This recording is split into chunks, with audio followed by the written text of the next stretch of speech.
Necesario que el flamenco esté abierto al mundo. Tú eres antifeña del compay de Rico.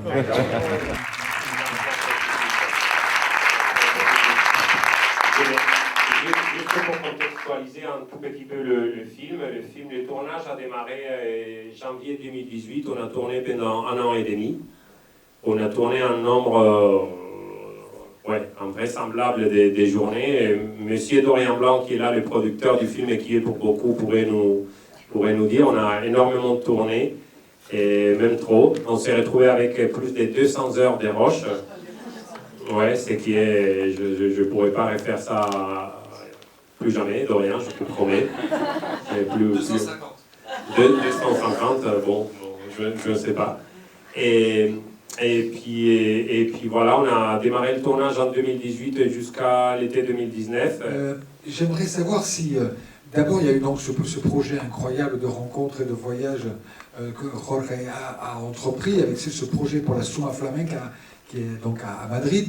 J'aimerais savoir si le projet de faire le film est venu avec, avant, après, pendant cette expédition pour réaliser ce spectacle. Le projet et le concert, c'est nous qui l'avons proposé, organisé. Et ma foi, ça n'arrivera pas à nouveau dans ma vie, ça j'en suis certain. On a réussi à produire un film, mais on ne sait pas organiser des concerts au point. Nous avions proposé ces concerts au Suma Flamenco, nous avions convaincu Jorge Pardo, qui mettait du temps à choisir les musiciens. 48 heures avant, on ne savait pas exactement qui allait jouer, excepté les musiciens qui étaient venus de l'étranger. Mais le plus curieux, c'est que 4 jours avant, on n'avait pas l'autorisation des tournages dans la salle du festival avec les concerts que nous avions proposés. C'était surréaliste, donc voilà, c'était compliqué cette histoire du festival. Ouais, franchement. Est-ce que l'Espagne, parce qu'on voit, on le sent à travers ton film, l'Espagne, à l'époque de cette révolution de la fusion, il y a eu des réactions extrêmement violentes contre les musiciens qui osaient faire cela. J'emploie le mot « oser ». Est-ce que tu considères aujourd'hui, avec le retour sur l'histoire, que l'Espagne a bien traité Jorge Pardo, hier comme aujourd'hui, et surtout aujourd'hui? C'est une bonne question. C'est mon métier. Ouais, je vois. Bah non, évidemment que non. Mais ce n'est pas que Jorge Pardo. Et l'Espagne n'a pas bien traité le flamenco, la culture flamenca. Et il y a toujours une grande partie de l'Espagne pour qui le flamenco est une musique populaire, elle l'est certes, mais qui porte encore la trace d'autres époques, quoi. D'autres époques, que ce soit la dictature ou les clichés, et des choses comme ça. Or, à l'étranger, le flamenco est une musique culte.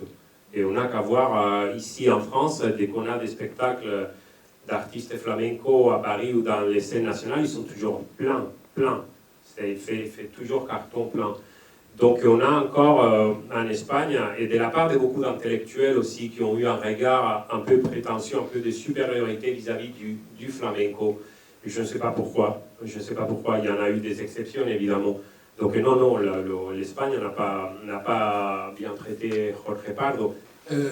Quand on connaît un peu le monde du flamenco gitan, et la difficulté, la dureté de ce que c'est que vivre dans une famille gitane flamenca, ce n'est pas de rose tous les jours, il est très étonnant de voir que ces familles qui sont souvent très fermées sur elles-mêmes aux questions financières et aux questions professionnelles, c'est-à-dire le travail, le trabajito, elles ont accueilli Jorge avec les bras grands ouverts, comme peu d'artistes. Est-ce que ça veut dire qu'il y a un secret, il y a une manière d'être qu'a eu Jorge sur ces questions professionnelles et financières, ou est-ce qu'il y a encore plus que ça? Moi, je dirais encore plus que ça. Jorge, il joue comme il vit et il vit comme il joue. Ça, c'est clair. Et c'est certain. Et qu'il a un regard sur le monde très spirituel, mais finalement qui est très flamenco aussi. Le fait qu'il ait apporté des instruments à une tradition qui, avant lui, était exclusivement chant, guitare, percussion, des palmas, a été une révolution, mais comme il me dit toujours, moi, je n'ai pas volé le travail des artistes gitans. C'est très important, ça. Au contraire, je leur ai donné des idées à eux pour qu'aujourd'hui, on ait des artistes flamenco-gitans qui jouent le piano, qui jouent la flûte, qui jouent toutes sortes d'instruments. Et ça, c'est les sextettes de Paco de Lucia qui a apporté ça. Donc, pour le monde, y compris traditionnel, et après on peut évoquer, comme on faisait tout à l'heure, Jorge Pardo n'est pas un musicien, c'est un chanteur. Tu le sais bien. Jorge Pardo n'est pas un musicien pour un aficionado flamenco, c'est un chanteur. C'est-à-dire que sa flûte prend strictement la place d'un chanteur. Et quand nous on l'écoute, on écoute les paroles des vieux chanteurs ou plus récents. Il a un phrasé de cantar. Exactement. Son phrasé ne fait pas des parties mélodiques, il est sur le chant flamenco. Et donc ça, on adore parce qu'il a un regard sur le chant flamenco qui est auditivement, pour les vrais amateurs, est très exceptionnel et très, très enrichissant, quoi.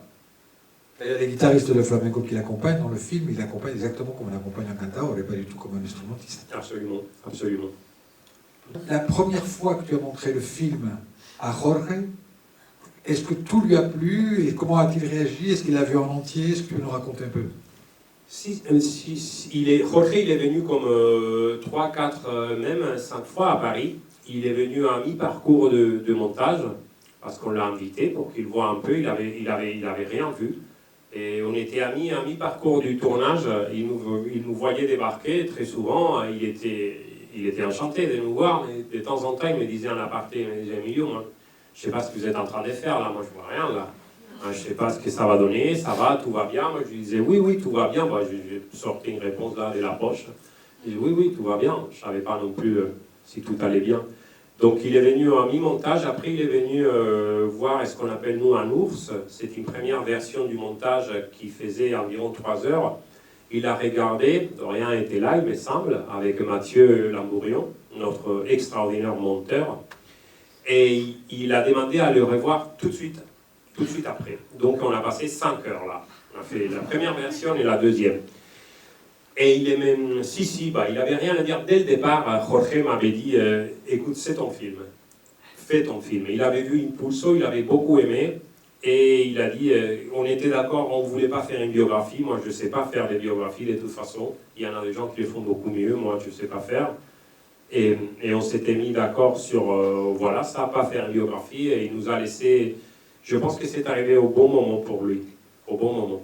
Donc, au niveau montage, on n'a rien dit, il n'y avait rien à dire, il était beau, surpris, et oui, il avait des doutes, il me disait, mais Emilio, t'es sûr et tout? J'ai dit, bah oui, on va y aller comme ça, allons comme ça, c'est pas grave.